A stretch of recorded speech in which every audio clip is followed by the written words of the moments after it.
Before we jump into today's podcast, I have something really exciting to share with you. We are opening up the doors for new members to join us in our membership community this week. It's called The Circle.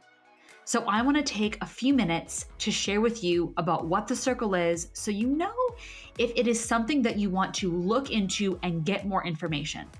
The invitation today is to apply to get more information. So if you want to know more after I give you the highlights here, then you can go to bit.ly/workwithrise.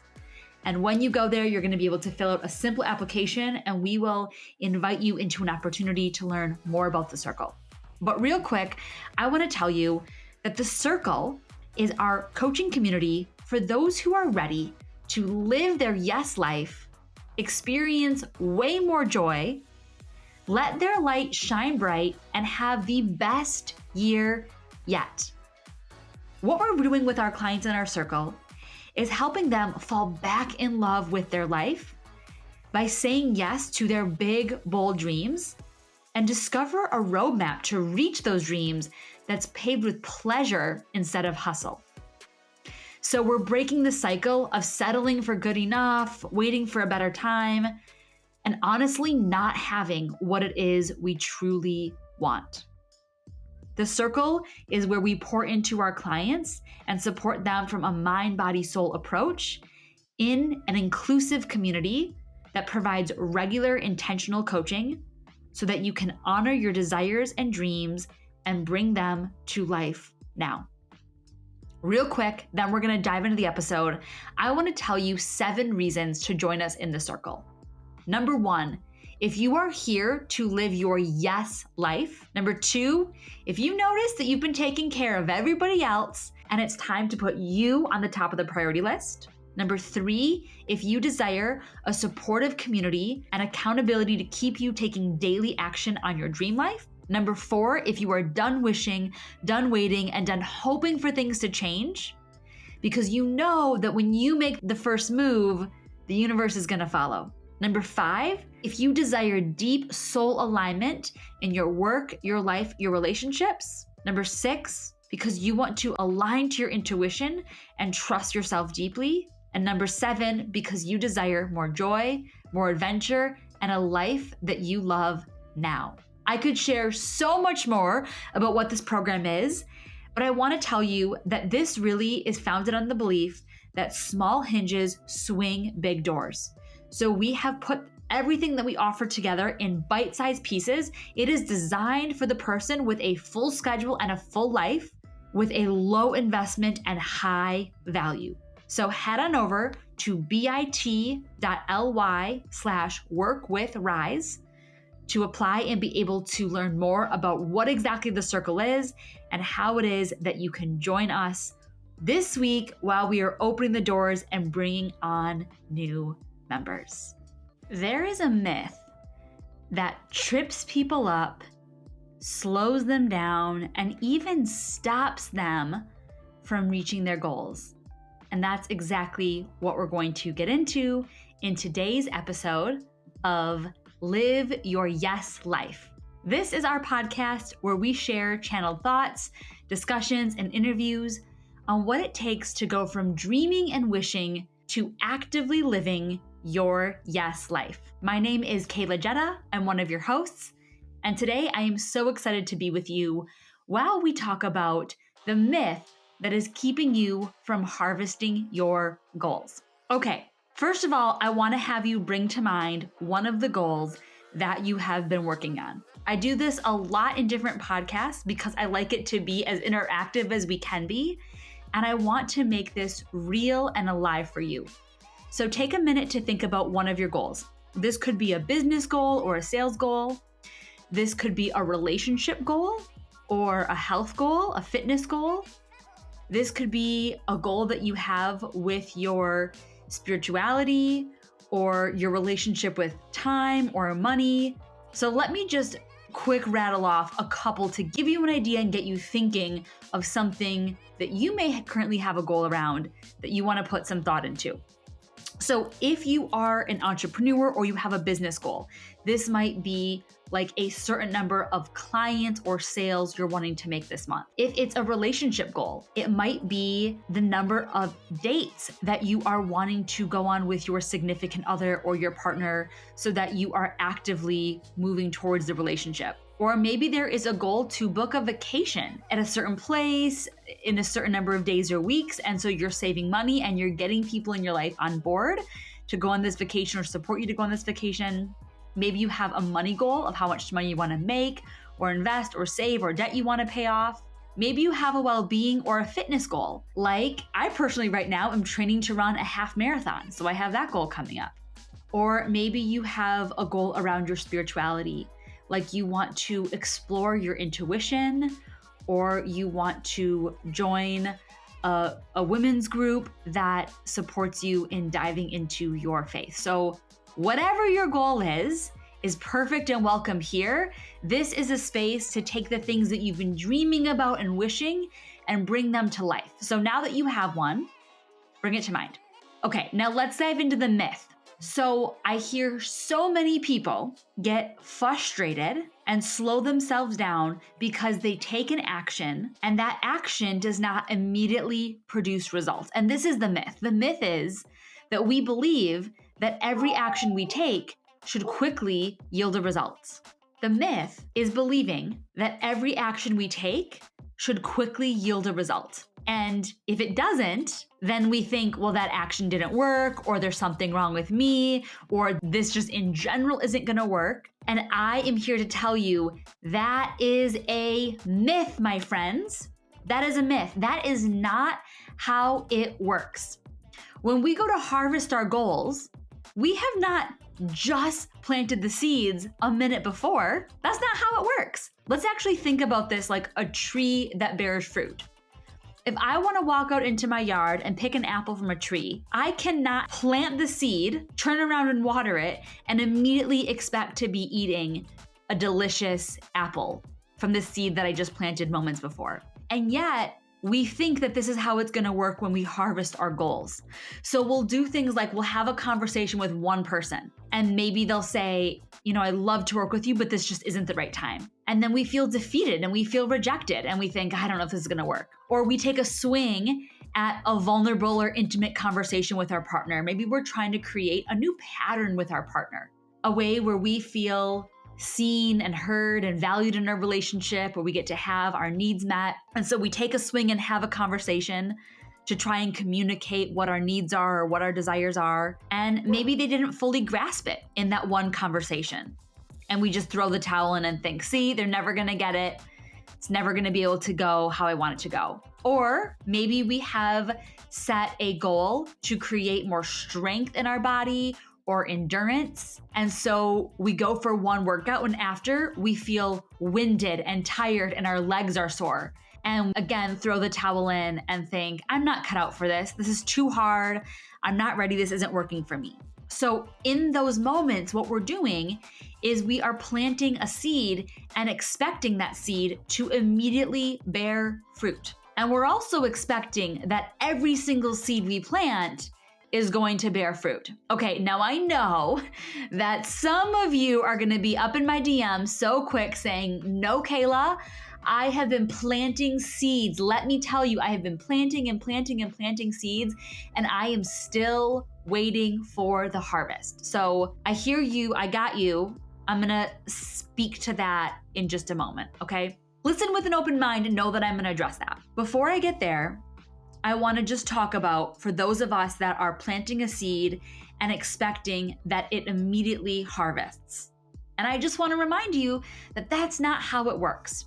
What we actually do is we go and plant a bunch of seeds intentionally. We plant seeds with intention and love and dedication and commitment, and then we nourish those seeds and we allow the time and space for those seeds to bloom. And so whatever your goal is, whatever the result is that you want to receive, the invitation is to make sure that you are planting more seeds than fruit that you want to harvest, okay? We get to be planting more seeds than fruit that you want to harvest. So if you want to have a relationship that feels connected and empowered and like your partner really sees and gets you, it is probably going to take many conversations.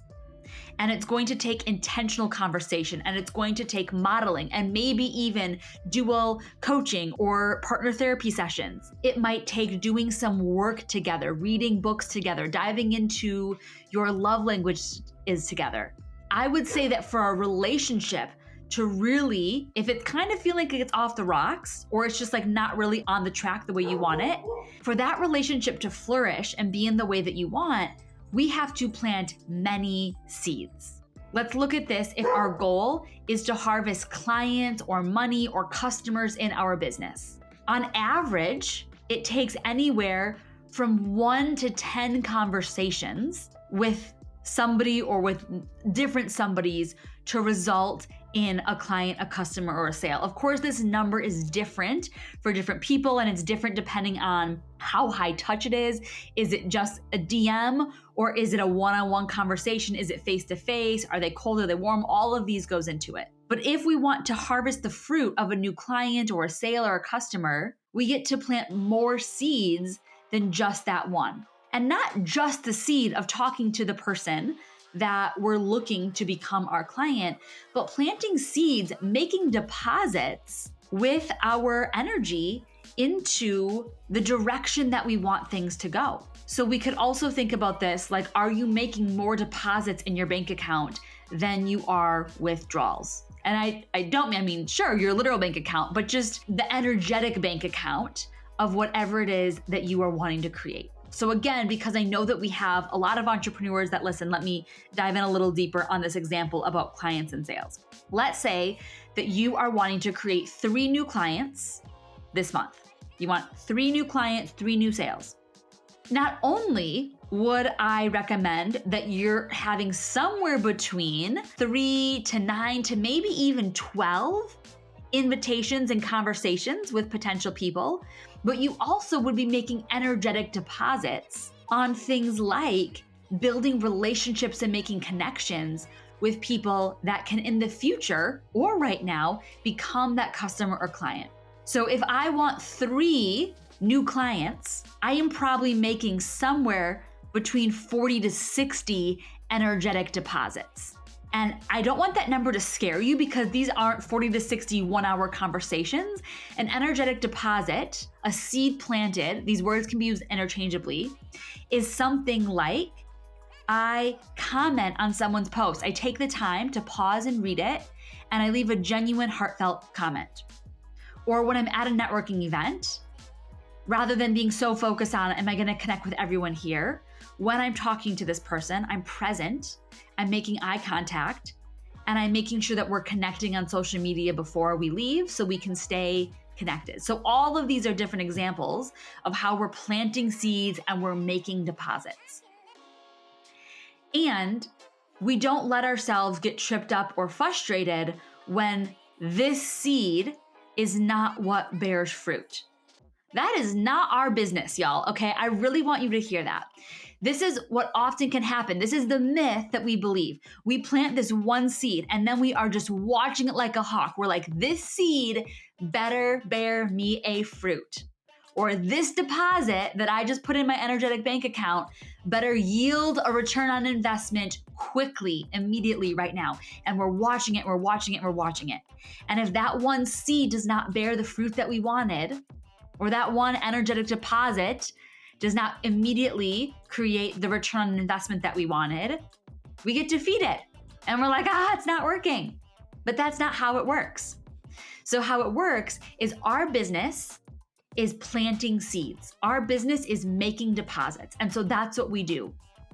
We go out and we make connections and we build relationships and we take care of ourselves and the people around us, no matter what our goal is. So let's say that you have a health and well-being goal right now. What your seed planting or your deposits might look like are things like every time you complete a workout or you do an intentional movement session, every time you fuel or nourish your body with a glass of water, with pre-workout, with fruits and vegetables, with a healthy protein, every time you soak your muscles in an Epsom salt bath, or you get a massage, or you go to that personal training session, or any of the things that you do for recovery, every good night's sleep you get and nap that you take, all of these things are ways that we're depositing and planting all of these seeds. And we plant and plant and plant and plant. And we stay open for the fruit to grow and reveal itself. So we don't expect that I planted this one seed and it better quickly and immediately reveal itself. Or if we have a relationship goal, it's not that I had this one conversation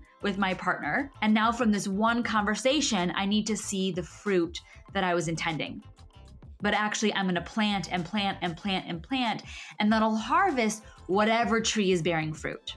And it is so freeing and so liberating to understand that this is actually how it works to harvest our goals. That the harvesting will come from whatever tree is bearing fruit, and it might be a tree that we were surprised about. I have seen this so many times in my life and in my business, y'all. A business example is maybe I'll make a connection and I'll have a beautiful conversation and I'll build a relationship and make an offer that feels to me so aligned. And that person is a no. And rather than feeling rejected and getting hung up on, oh, this isn't working, I'm just like, great. Okay, I planted and I watered this seed and it's not bearing the fruit that I intended right in this moment.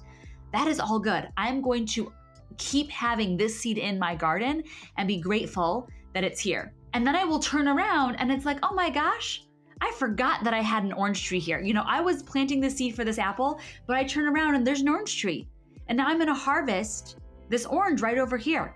And this might look like somebody that I don't even know, seemingly out of the blue saying, hey, I've been following you for a long time. I'm ready to work with you.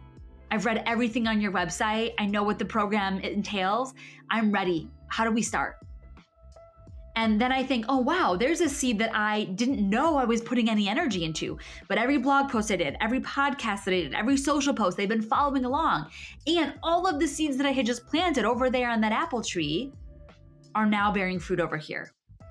So the myth is expecting and demanding that this seed that we plant immediately bears fruit. And the opportunity is to plant seeds with intention and love, and then be open to receive the fruit that's yielded from whatever tree it comes from.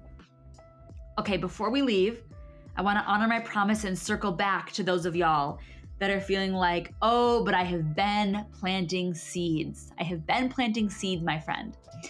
And you're feeling like, and nothing is there to harvest. No tree has yielded fruit. Nothing is there to harvest.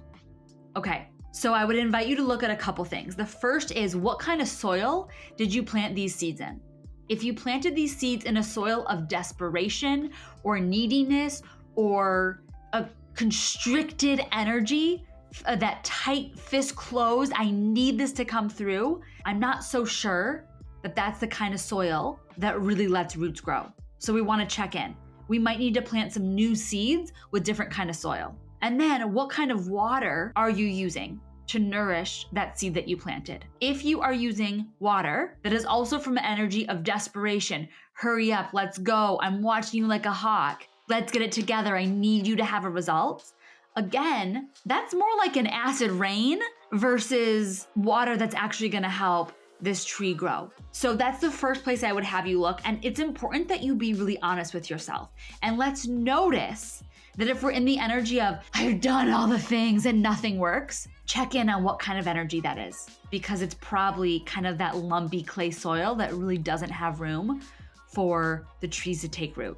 And what we get to do in that moment is have grace for ourselves. Have a lot of grace and a lot of compassion and say, okay, that's where I was. I was doing the best that I can. I was doing the best that I could. Now I'm gonna plant some new seeds, because the truth is we never stop planting seeds. If you tell me that you've planted the most seeds of anyone you know, congratulations. Then you know how to plant a good seed. We get to plant seeds every single day. So the opportunity is to plant some new seeds in new soil and give it new water, and really be intentional of planting the seed with an energy of receptivity, of openness, of love, of connection, of whatever it is that you're wanting to grow, and continue to give it space. Okay? And if you are like, but I am in a place of need, like my reality is that I'm in a place of need, then here's what I would invite you to do. Go buy some fruit at the grocery store. And I'm meaning that in an analogy, right? If we're waiting for our tree to bear fruit and we are like, but I am hungry now, I need this fruit now, then we can't rush the growth process. So what we need to do instead is go buy some fruit at the grocery store so that we can satiate ourselves while the tree is growing. And what that might look like is that you tap into some other resource that's already existing. So if your goal that you're harvesting is new clients, new customers, new cash, new sales, something like that, what this might mean is we pick up a job on the side, or we sell something, or we take up a dog sitting opportunity, or we offer our neighbor that will watch their kids after school, and we create and open up ourselves up to another quick cash opportunity so that we're not rushing and desperate for our seeds to plant. And if it's in a relationship and you are like, this relationship is at the end, like I don't know how much time I can give with the seed planted, then the fruit from the grocery store would look like really pouring into you, taking exceptional care of loving yourself and nourishing yourself because you're part of that relationship. I hope that this resonated for you. I would love to know what kind of light bulb and ahas you're having as you listen. Maybe this is not new information, but it was simply a good reminder about how it works that we harvest our goals, what the foundation needs to be. And I would love for you to come over to our Facebook group. It's called Live Your Yes Life. Come over to our Facebook group. I'm going to do a live Q&A where I dive in deeper and answer the questions that you have on this topic. And we share so many free resources in there. It's a great place to be in conversation on this topic, for you to make strong connections. The group is highly engaged. So come on over to our Facebook community. It's the same name as this podcast, Live Your Yes Life, and I'll see you there.